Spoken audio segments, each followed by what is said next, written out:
well, does it all come down to economics? Is it all about material self-interest and the economy? And decades after the classical Marxism was given as a system, it had a bit of a pushback from Marxists themselves. And we're going to look at critical theory and how does it make sense of Beau is afraid, because Beau is a very, very relevant case.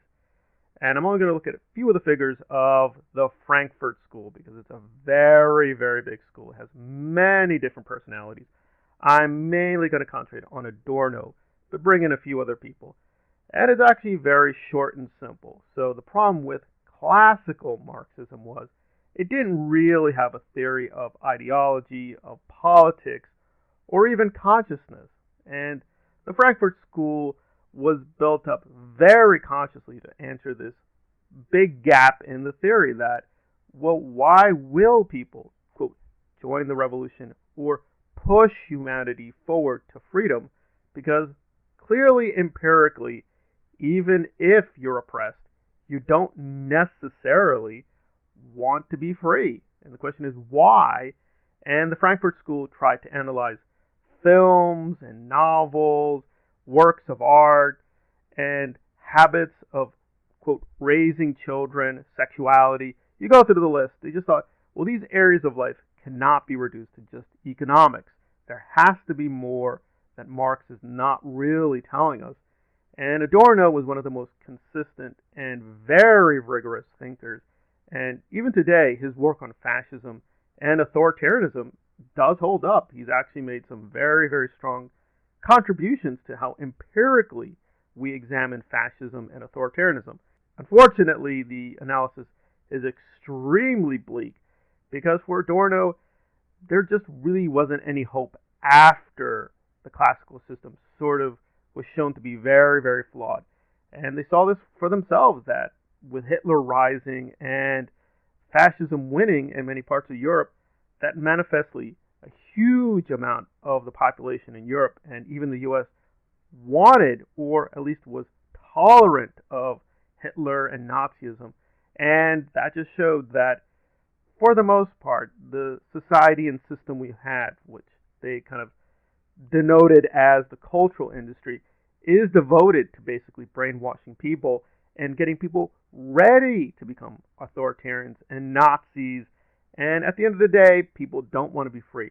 Now, Adorno didn't say in all instances we can't resist. He did think in a few places, even the cultural industry could not stop people from being artists. He even thought, for instance, a Charlie Chaplin film or a few other examples might be able to resist the system and might be able to offer an alternative. But he did think, for the most part, there was no escaping the system. There were just no way for anyone to really brainwash or being assimilated into this very administered authoritarian system. But then we get Beau is Afraid, which, whatever you want to say about it, is, I think, not a very commercial film. It is being put out by a corporation. A24 does want to make money, and I will spoil people, I want to work for A24. But to say it's a corporate product like the MCU is not very credible. Or you take Rage Against the Machine. Rage Against the Machine routinely puts out music and videos that attack the CIA, expose genocide committed in East Timor, right, the overthrow of democracy in Iran and Guatemala, a lot of war crimes, as well as inequalities and issues of police brutality.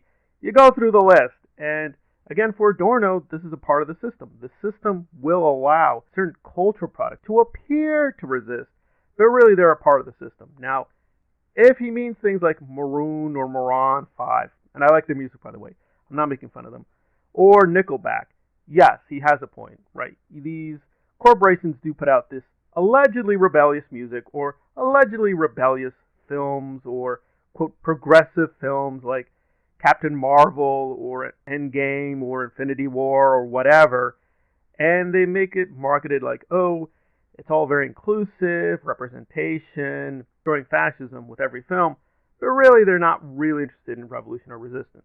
They're just play acting. And I would agree with the MCU and some other cases, yes, probably those are very corporate products.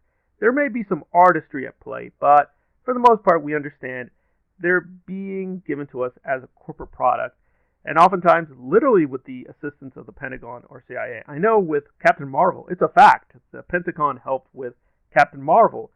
So Adorno is half right that Marx was wrong to ignore culture. However, culture itself may not liberate us. But then, again, we're back to Beau is afraid. I mean, whatever you think about the Ari Aster film, this is simply not the kind of thing the MCU would put out, or even the DCU. And that had Zack Snyder, which was some very artistic work, but Ari Aster is taking it to a whole new extreme.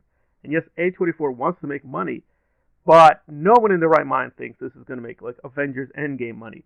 So clearly they're willing to make less of a profit to put out a fairly artistic film. Now, is it revolutionary art? Will it create a new revolution?